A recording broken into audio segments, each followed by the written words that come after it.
Thanks very much, and it's good to be here. Thank you for allowing me a choice of passage, and I picked this because it's become a favourite of mine this year. I've spoken on it a couple of times in the UK, and I hope you're going to enjoy it. I've given it a title which I think is fitting, the Fallen King, the Assassin, and the Double Agent, because it is a spy story, and maybe you didn't realise that the Bible had stories in it with about espionage and betrayal, and it's better than any John le Carré or James Bond plot. And maybe even as we heard that first reading, you noticed the sinister undertones. Now, ideally, we need a string quartet with cellos sort of vibrating to do the sinister music. But did you hear that summary at the end of each paragraph? Verse 6, so Absalom stole the hearts of the men of Israel. And then even worse, in verse 12, the conspiracy grew strong. Da, da, da. So this is a story of intrigue, betrayal, conspiracy. And I hope also it's a story that we're going to identify with personally, and it's going to be a very pastorally helpful thing. I want to introduce it by saying that I did a series on the doctrine of providence, and this was part of it, and I want to set the scene. Providence is the doctrine that says God's in charge of what happens to us. God provides, God is sovereign. And I want to read you a little summary from the Heidelberg Catechism of 1563, just because they put it really well. So, what do you understand by the providence of God? Answer: God's providence is his almighty and ever-present power, whereby, as with his hand, he still upholds heaven and earth and all creatures, and so governs them that leaf and blade, rain and drought, fruitful and barren years, food and drink, health and sickness, riches and poverty, indeed all things, come to us not by chance, but by his fatherly hand.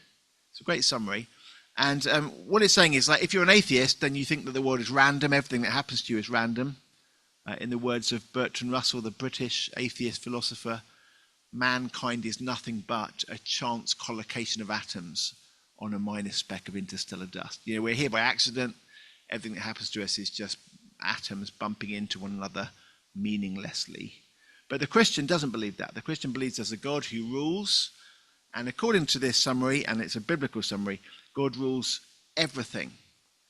And what I think is so profound about it is it puts both sides. So we were thinking about Josiah and Emily's wedding yesterday. I wasn't there, but I guess they would have said, for richer, for poorer.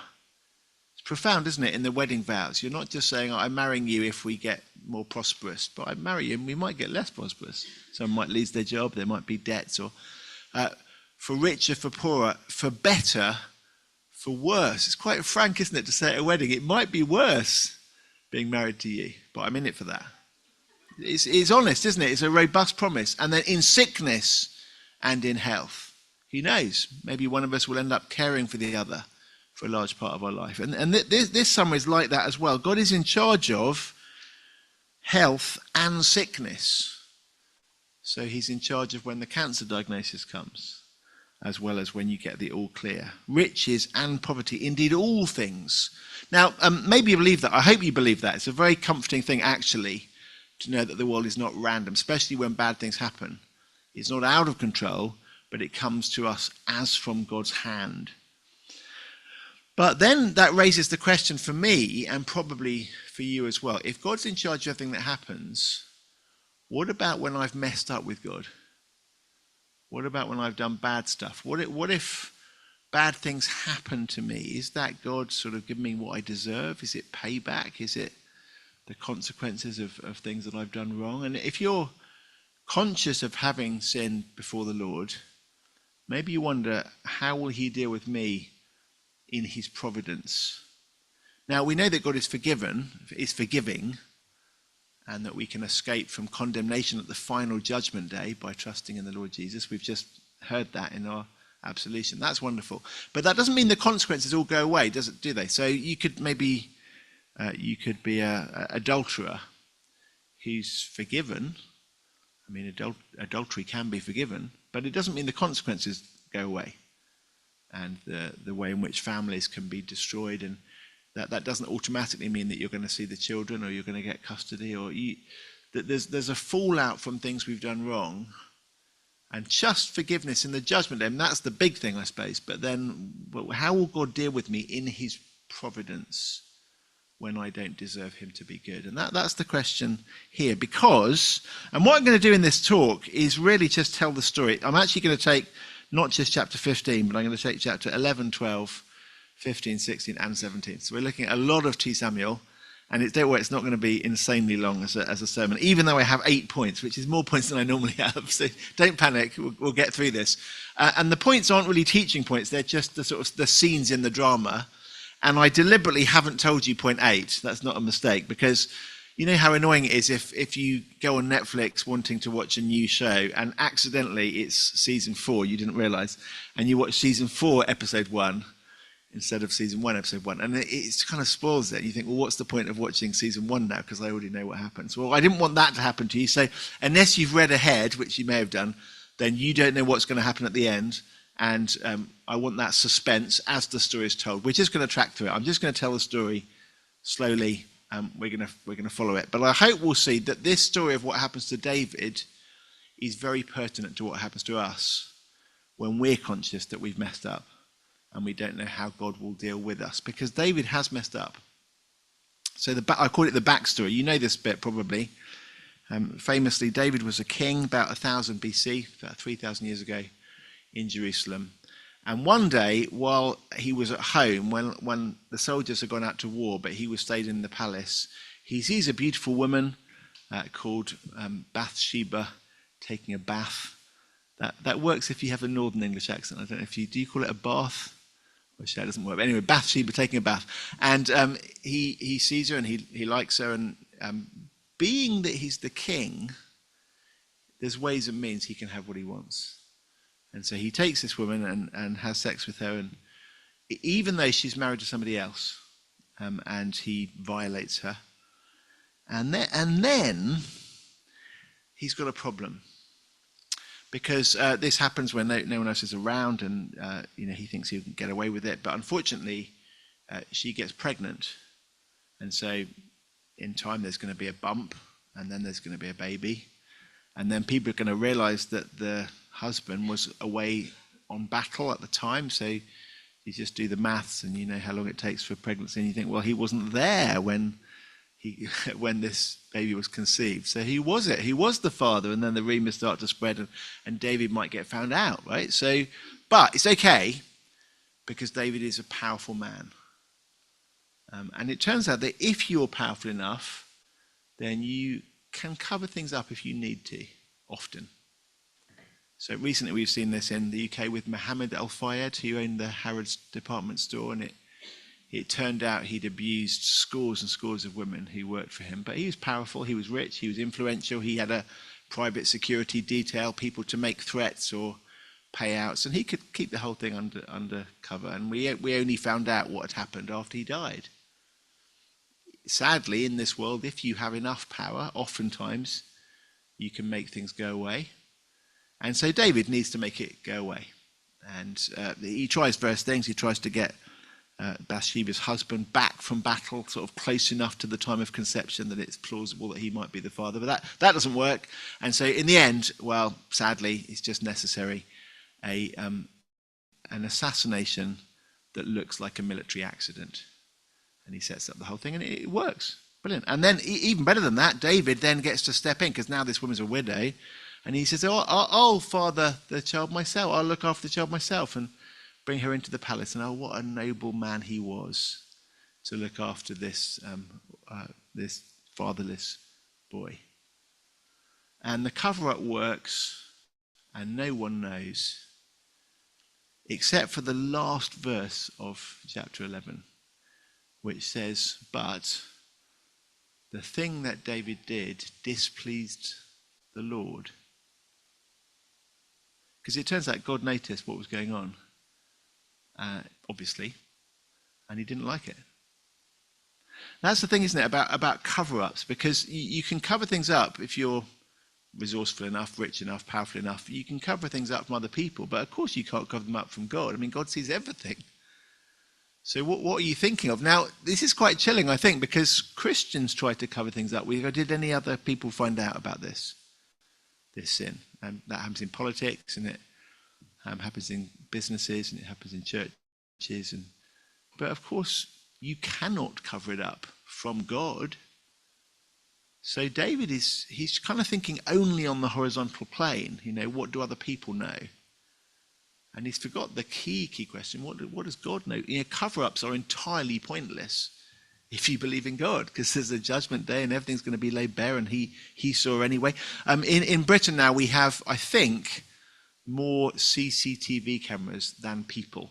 They're everywhere.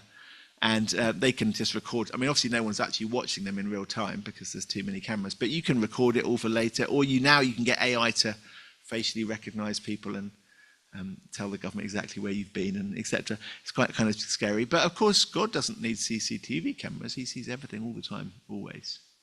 And David, although he was a believer, he kind of forgets his God. And it's written in a very clever way, the chapter, because the chapter, God's not there. God's absent, no one sees, but of course God does see. In the final verse of the chapter, God sees. And it turns out there are awful consequences for what David has done. There's a fallout. And he confesses his sin. He's spared execution. He doesn't die. Murder and adultery both carry the death penalty under the law of Moses. He doesn't die as he should. But that doesn't mean that he's spared the consequences. There's going to be an awful fallout. And that's true nowadays, isn't it? People can be forgiven from adultery, but the family can still be wrecked. A church pastor can be forgiven from a fall, but the church can still be torn apart. We see the consequences. And here there are awful consequences. And Nathan the prophet is sent to David, and he's told, the sword shall never depart from your house, because of what you've done. And if you know the chapter, I'm not going to read them, but you might know these are some of the most horrific chapters in the whole of the Old Testament. Some of the things that happen, 2 Samuel 13, 14, there's a rape, there's a murder within David's own family, that all in some way is the fallout for what he's done. Okay, so here is a man, a Christian man, a believer, who forgets his God, he falls terribly, he slips up. And there's terrible consequences. And we pick up the story in chapter 15. That's what. Maybe you can turn to it in your Bibles. I'd love you to follow along. I'm not going to read every verse, but I'll tell you where we are at each point.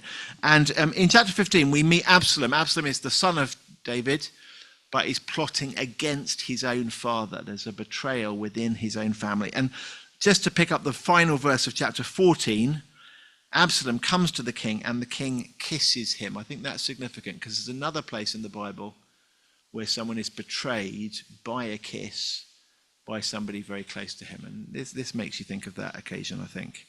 So chapter 15, verse 1, after this, Absalom got himself a chariot and horses and 50 men to run before him. So he finds some loyal soldiers, a little delegation, and he used to get up early and stand beside the way of the gate. And whenever a man had a dispute to come before the king for judgment, Absalom would call to him and say, where are you from? Such and such a place. And he'd say to you, let me help you out. In those days, the gate was, it was the entrance to the city. It was also where people did business, because people came and went. There was a place there to sit, and you could negotiate.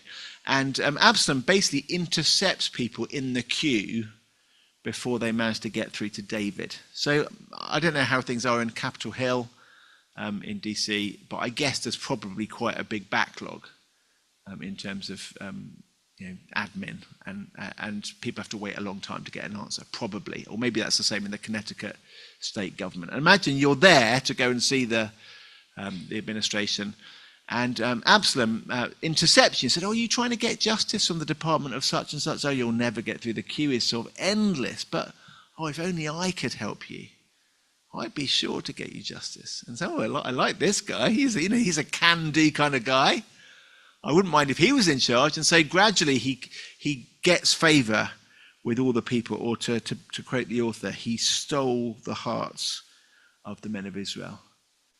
It's a conspiracy.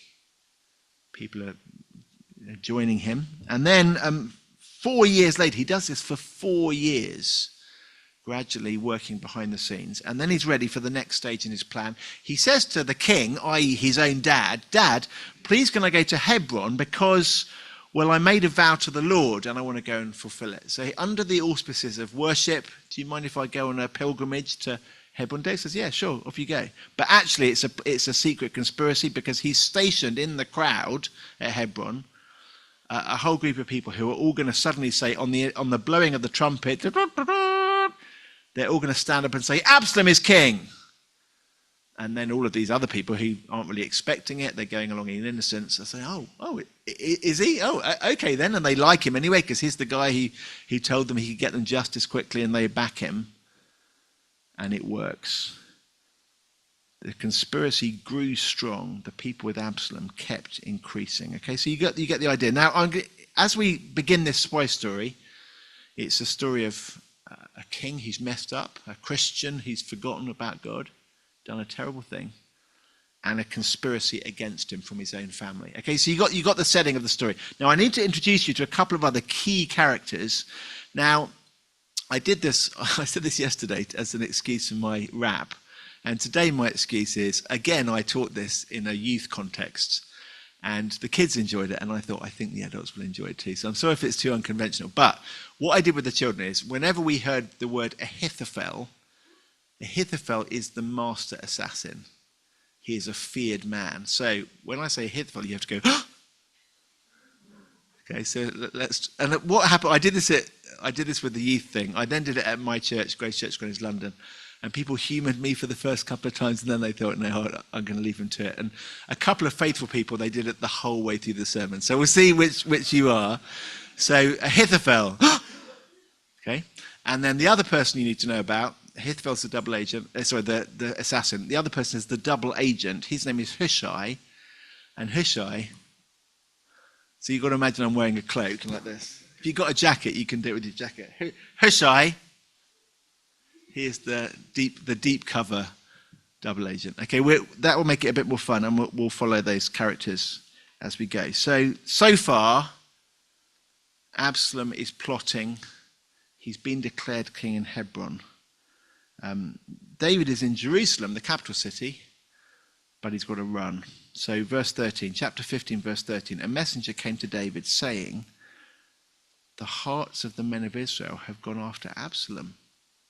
Yeah, a conspiracy started. It's up in the north. It's working, and he's getting popular. Your life is not safe, David. So he has to run. David said with his servants who were with him at Jerusalem, arise, let us flee. There'll be no escape for us from Absalom. Go quickly, lest he overtake us quickly and bring down ruin on us and strike the city with the edge of the sword. They're marching on Jerusalem from Hebron. We're going to have to run. They leave. And it's a terrible moment. David, he's come, as you remember, and been anointed as the king in Jerusalem over all Israel, and now he's got to flee. And there are tears on his way.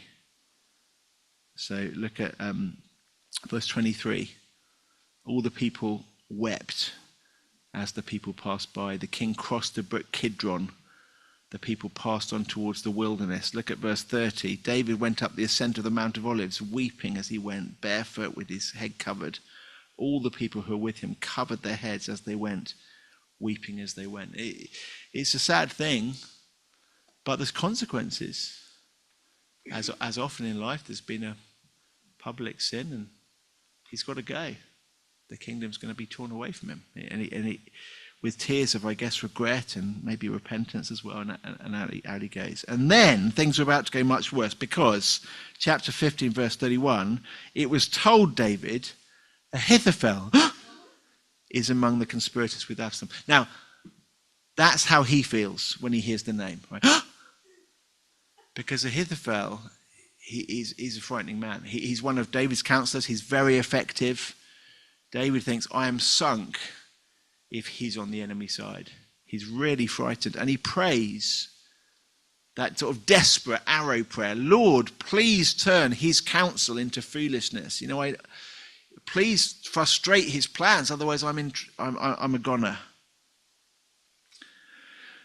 Well, David was coming to the summit where God was worshipped, behold, Hushai, the Archite, came to meet him with his coat torn and dirt on his head. David said to him, Hushai, if you come with me, you're going to be a burden to me.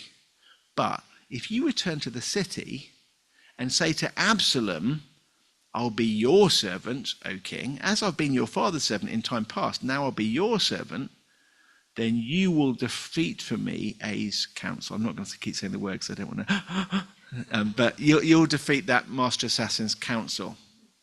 I'll knock Zadok and Abiathar the priest with you there, so whenever you hear from the king's house, tell it to Zadok and Abiathar the priests. Their 2 sons are with them there, Ahimaaz, Zadok's son, Jonathan, Abiathar's son, and by them you shall send to me everything you hear. So you get the plan. So why don't you, don't come with me, but you infiltrate Absalom's court, pretend to be loyal to him, and then smuggle out all the intelligence via the priest's sons, and they can ferry the news back to me. Okay, so it's a classic spy story, right? There's a double agent placed there within Absalom's court who's loyal to David. Meanwhile, there's an feared assassin who we're worried is going to take out David. Now, the trouble with this story is at the moment there's not enough suspense in it because you all think that you know how it ends. And you don't know that. Like, unless you've read it, in which case you do know. But if you haven't read it, you do not know how it ends. Because you're probably thinking, yeah, but God's gracious and merciful and it's all going to be fine. Actually, we can't be as presumptuous as that. Because it's true that God is gracious and merciful, slow to anger, abounding in steadfast love, as we heard in our call to worship from Exodus chapter 34. That's true. But God is also, according to Exodus 34, he does not leave the guilty unpunished. Both are true, right? God is a God of mercy and he's a God of justice. And just because David is shown mercy that he's not going to die the death penalty at Israel's courts, doesn't mean the consequences are going to go away.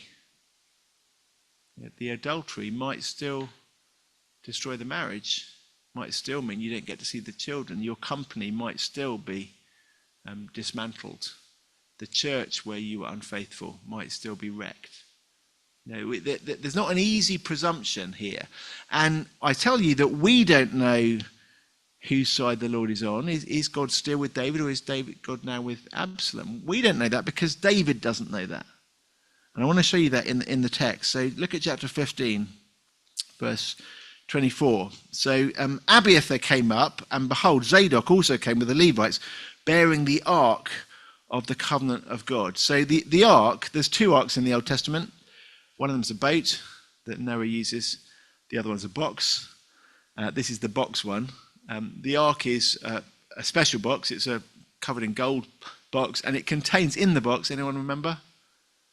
What's in this box? Yeah. The 10 Commandments, yeah, written on stone tablets by God's own finger. So pretty special commandments. And this represents the relationship between God and his people. It's a sort of symbolic of God is with us. Here are his promises in this gold box.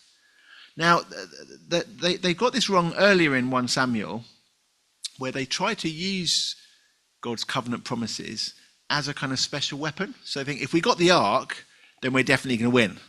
And they tried that out with the Philistines early on in 1 Samuel. It doesn't go very well. Now, a few years ago, I did a series of sermons, evangelistic sermons in the downtown London, in the business district, called The Bible According to Hollywood. And basically, for each talk, we watched a little clip of a Hollywood film about a Bible story. And then in the sermon, I said, this is what actually happened in the Bible story. And often there's quite a lot of difference. So has anyone seen the Noah film? Noah movie?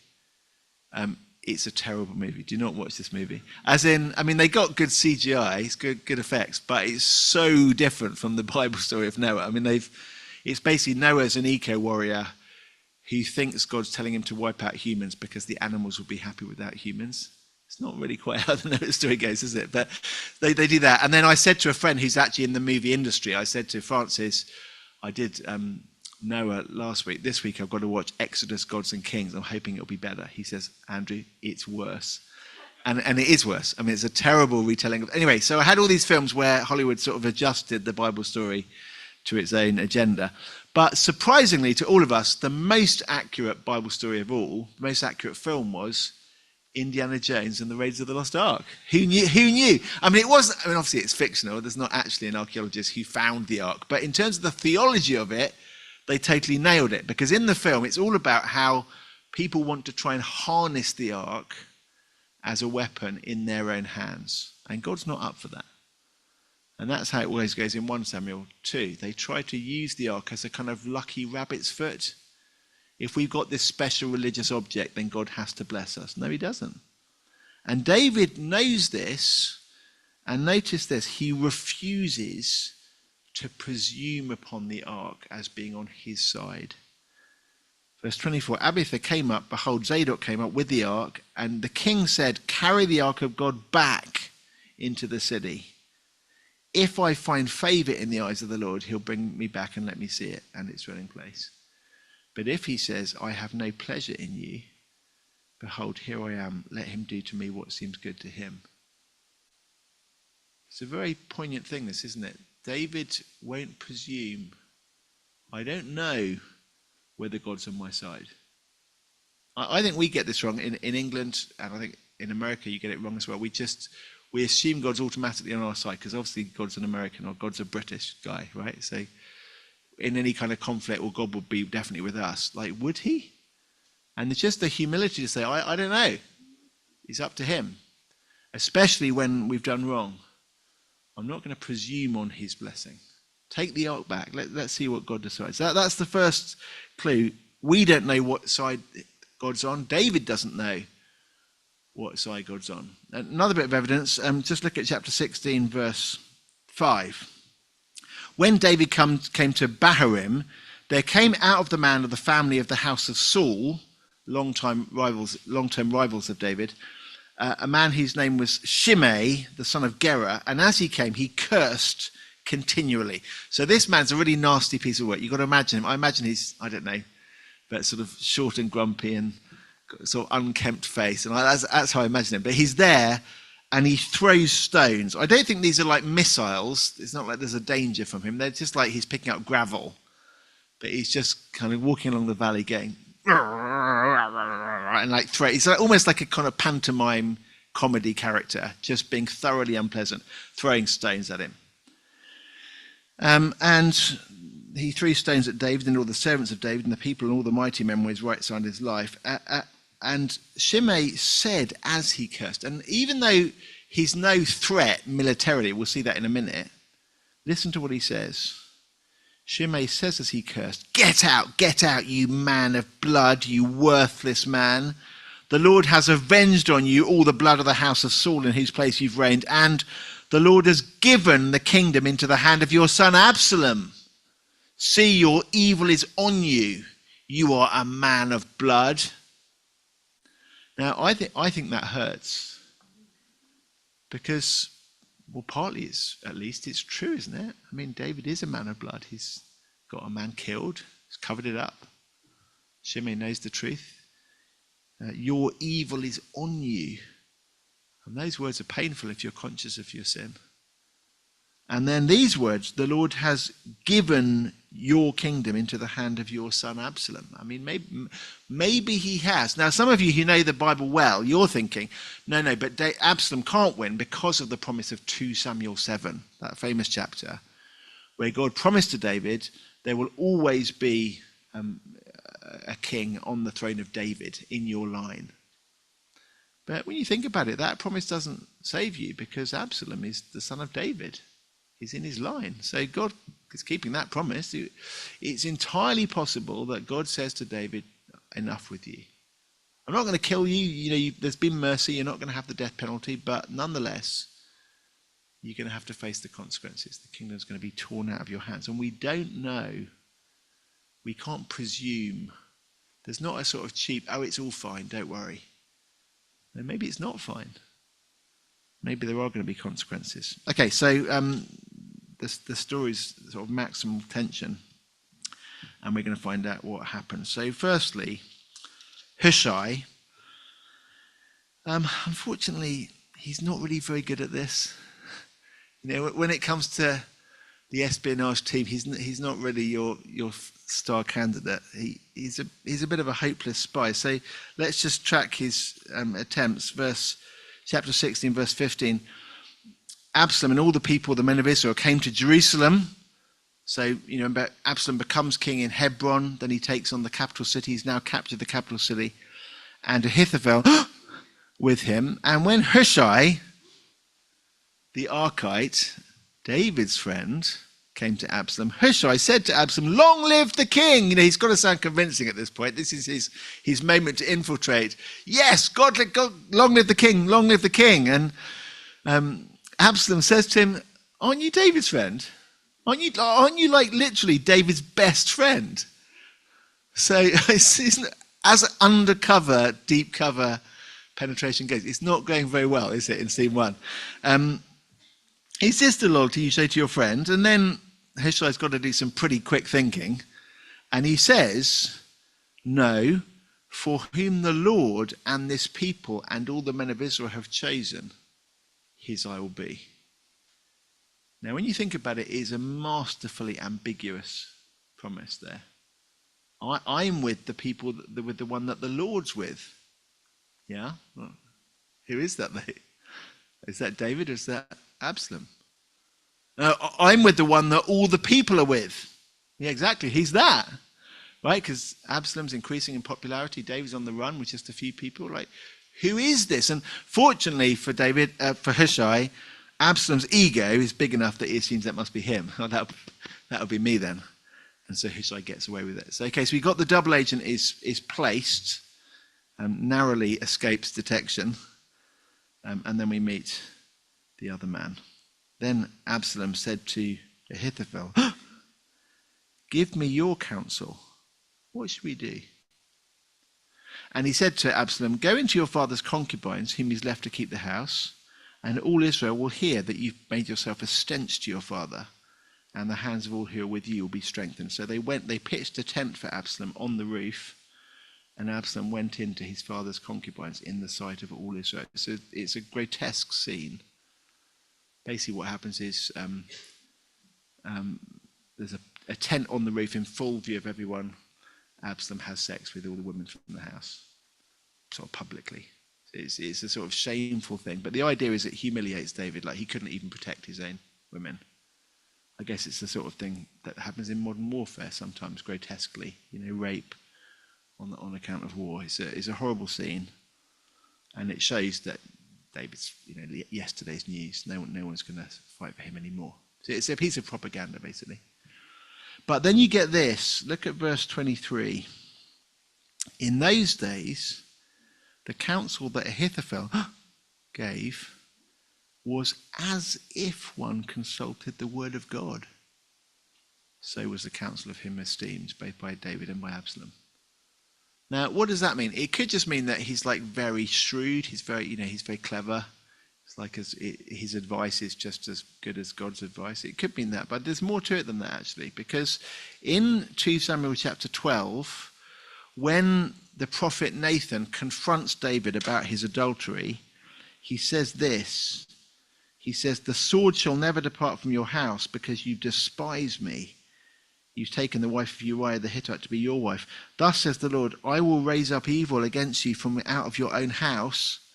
I will take your wives before your eyes and give them to your neighbor, and he shall lie with your wives in the sight of this sun.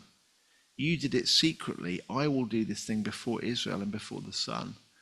This is God's punishment for him. The punishment fits the crime because David saw Bathsheba on the roof of the palace, and now the consequences are going to happen on the roof of the palace. You did it secretly, hoping that no one would see, and I did see, and now everyone's going to see. There's a kind of penalty that fits the crime. And so the words of Ahithophel are like as if you consulted the word of God. I mean, they really are like as if you consulted the word of God. I'm not saying that Ahithophel's a prophet or anything, and maybe he's even ignorant of what Nathan said, but in God's providence, the advice this assassin gives is exactly the consequences that God had threatened. So it's looking really bad for David at this point. The propaganda war is lost, and then the plan has a second phase. Chapter 17, verse 1. Moreover, the assassin said to Absalom, "Let me choose 12,000 men. I'll arise and pursue David tonight. I'll come upon him while he's weary and discouraged and throw him into a panic, and all the people who are with him will flee. I'll strike down only the king. I'll bring all the people back to you as a bride comes home to her husband. You seek the life of only one man, the people will be at peace." And the advice seemed right in the eyes of Absalom and all the elders of Israel. Like, of course it did. It's a brilliant plan, right? So send in the elite soldiers, send in the Navy SEALs.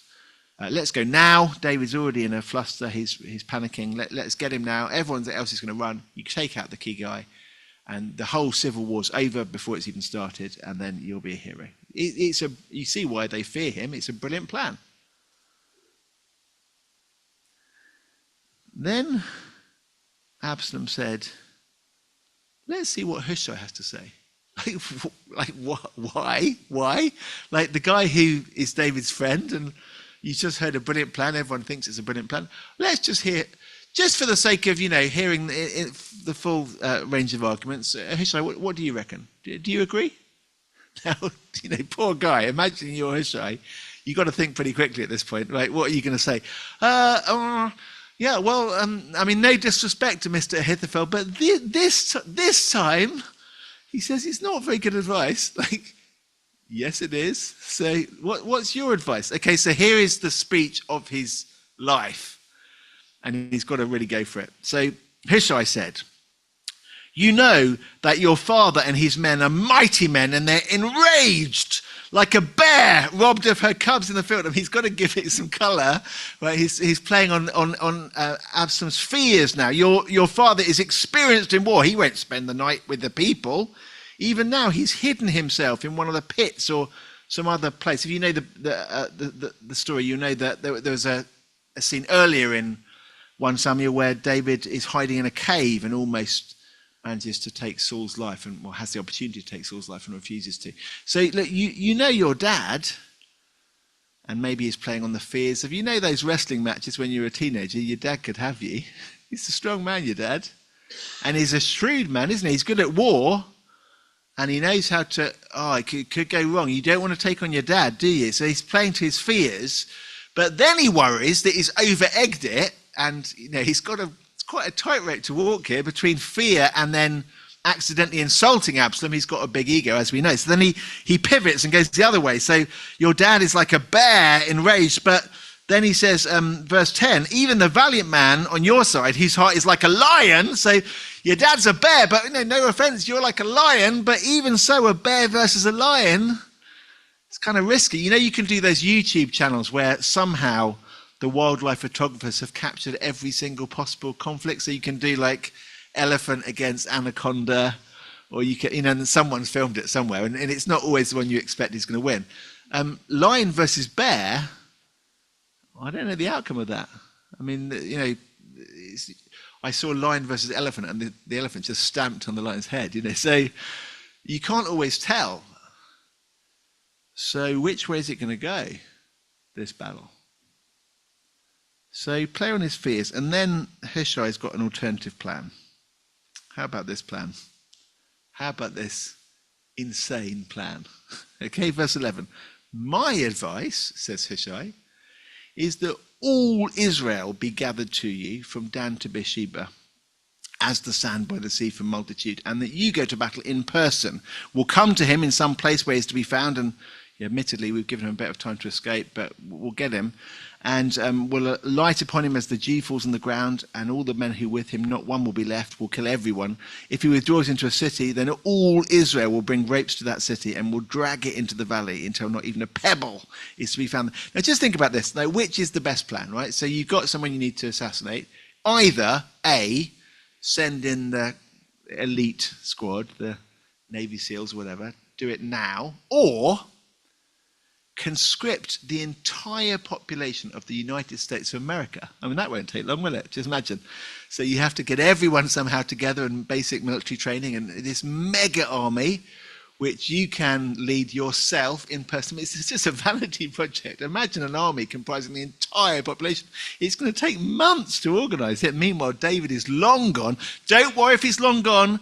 If he hides in a city somewhere, we'll just come with ropes and drag the city. I mean, this is not a practical plan. This is a ridiculous plan, right? So you got the choice.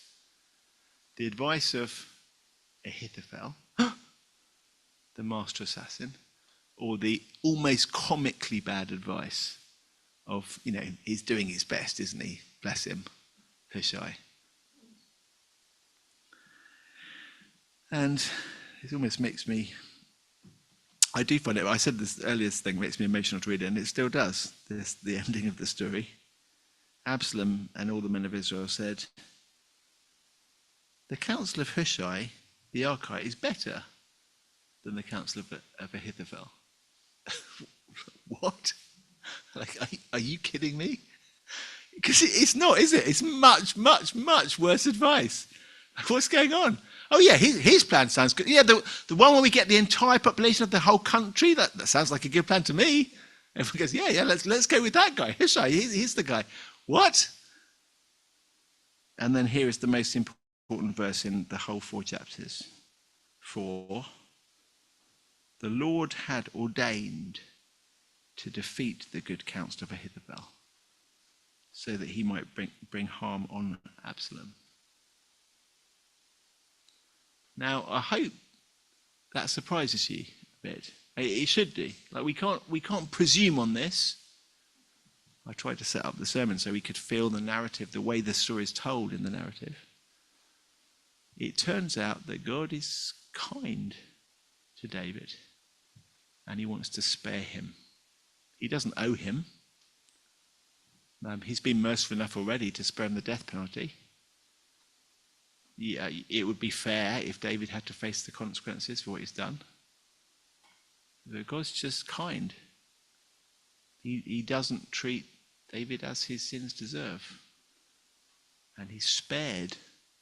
And the line could go in the Old Testament through David, through Absalom, and down. It doesn't, though. It goes through David and then through Solomon. David lives out the rest of his years in peace, dies and is buried nobly. And then, amazingly, if you look at the book of Kings, the next bit of the Bible story, and you read about David, it says his heart was fully devoted to the Lord. Was it? I don't remember that. Adultery and murder But God's forgiveness of David is complete, and he counts to him the righteousness of Jesus, not according to his own works. And I love this because providence on its own, like the idea that God's in charge of everything that happens to me and nothing's accident, it can be quite an intimidating doctrine. The bad things that happen to me is because God wanted something bad to happen to me. And you think, well, what if I've done wrong? Wouldn't God want something bad to happen to me?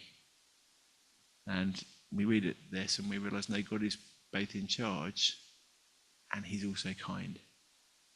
I want to call it gracious providence. The God who runs the world runs it in such a way as we get much better than we deserve.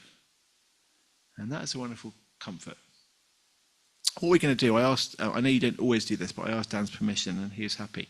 We're going to take a minute's silence just to pray ourselves, maybe to confess things that are on our conscience and to thank God for his kindness to us. And then we're going to say together the words of Psalm 103, which, again, you know this psalm, it's a very famous psalm, but I think it will take on an extra sort of poignance as we consider it in the light of this story. So it's on page 502.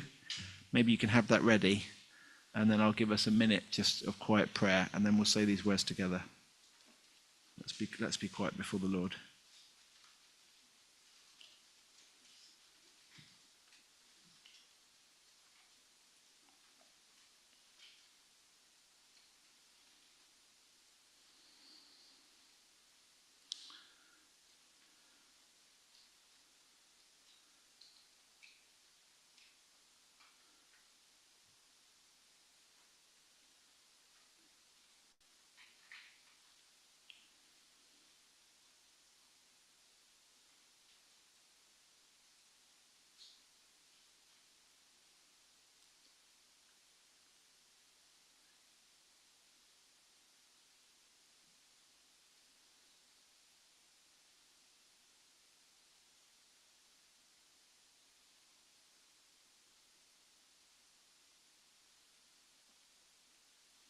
Please would you stand?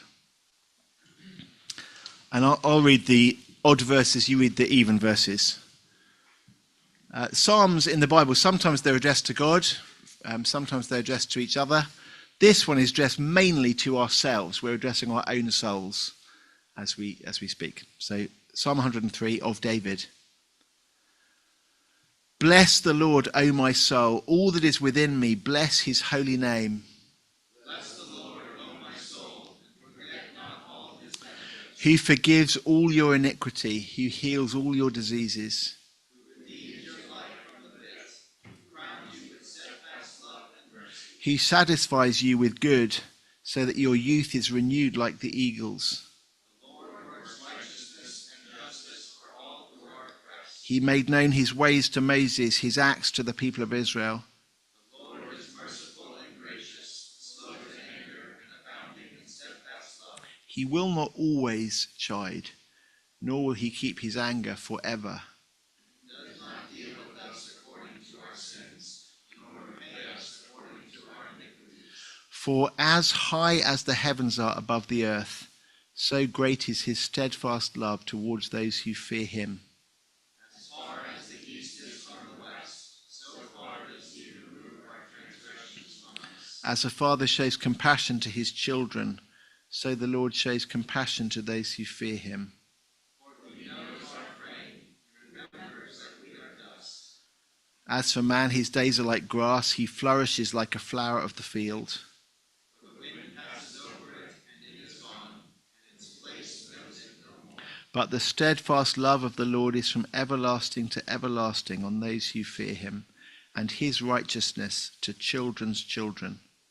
To those who keep his covenant and remember to do his commandments. The Lord has established his throne in the heavens, and his kingdom rules over all.